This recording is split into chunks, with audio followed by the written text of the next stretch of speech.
মালদার হরিশ্চন্দ্রপুরে প্রকাশ্য রাস্তায় তৃণমূল কর্মীর বন্দুক হাতে দাদাগিরির ভিডিও ভাইরাল হতেই শোরগোল পড়ে গিয়েছে। জানা গিয়েছে মনসুর রহমান নামে ওই তৃণমূল কর্মী এলাকায় হাতে বন্দুক নিয়ে প্রকাশ্যে ঘোরাঘুরি করছিল।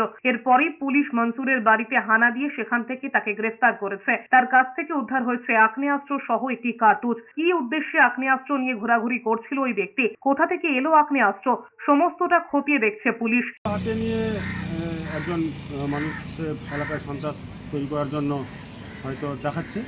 তো এটা তৃণমূলের কালচার। তৃণমূল পঞ্চায়েতে তাদের ব্যাপক হারে হরিশ্চন্দ্রপুরে ভরাডুবি হয়েছে ভোটে, এমপি ভোটেও ভরাডুবি হয়েছে।